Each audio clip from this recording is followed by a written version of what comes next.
Сәлеметсіздер ме? Бүгін біз сіздермен өте оңай жасалатын ММДМС печеньесін жасайтын боламыз.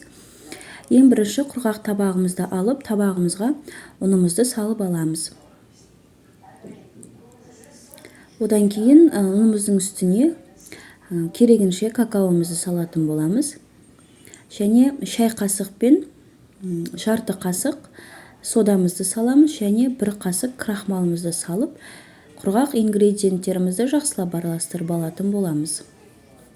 Одан кейін сары майымызды салып, үстіне қантымызды салып, миксеріміздің көмегімен жақсылап езіп алатын боламыз. Одан кейін бір жұмыртқамызды жарып, тағы да бір келкі қылып араластырып аламыз. Одан кейін осылай қасығымызбен ұнымызды жақсылап салып отырып, араластырамыз бірінші қасықпен.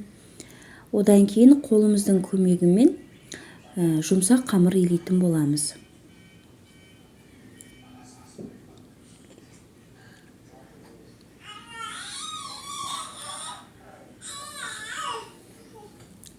Мінекей біздің қамырымыз дайын болды.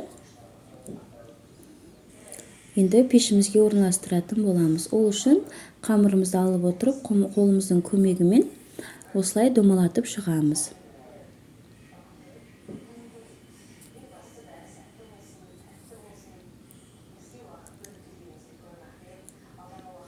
Мінекей барлық печеньелеріміз орналастырып болдық. Осындай ММДМСті алып, бетіне өстіп әрлеп шығасыздар. Одан кейін 180 градуста 10-15 минут пісіріп аласыздар.